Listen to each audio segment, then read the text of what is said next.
Reps won't fix a broken putting stroke. Here's what I mean.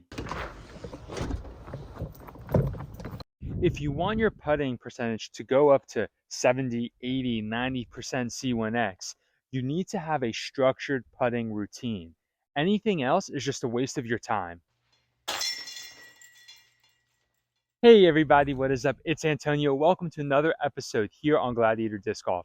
Today is day 3 of the 30 and 30 challenge, and I'm so excited.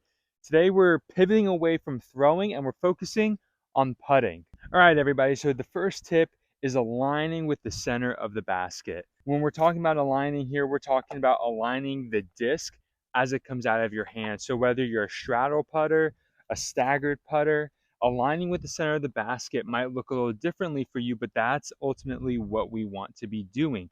We don't want to say, okay, I want the disc to come out on the right side of the chains or on the left side of the chains if you're a lefty putter.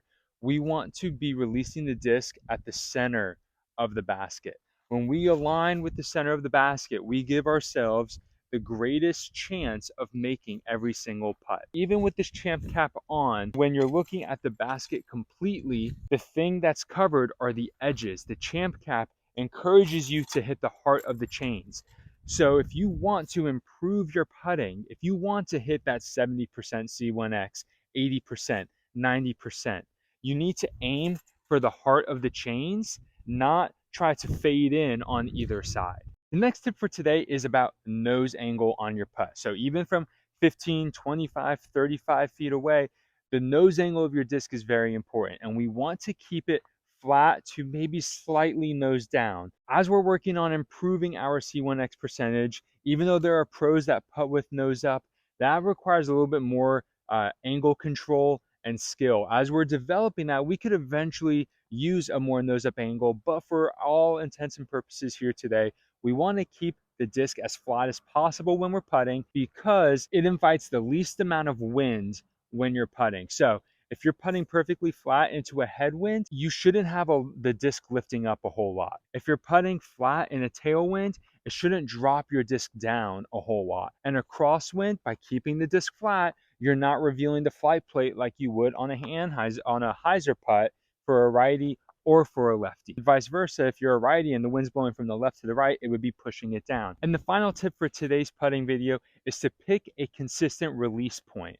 Okay, if you're a push putter, knowing your disc is going to be traveling up, you are probably going to have a fairly low release point, so that as the disc continues to lift up, it'll settle in time at the basket.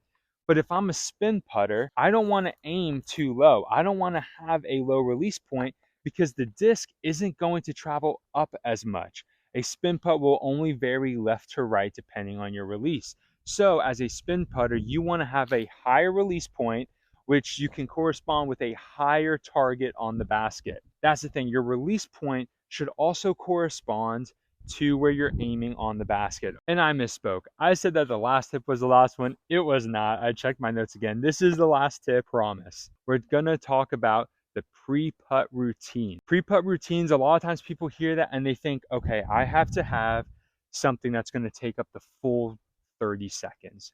No, you don't. Your pre-putt routine can begin before it's even your turn to putt. It can start with you giving yourself positive self-talk. You're going to make this putt. Let's make this putt. Hyping yourself up for it, not to the point of excitement, but to the point of confidence. And it can be as short or as long of a routine as you want.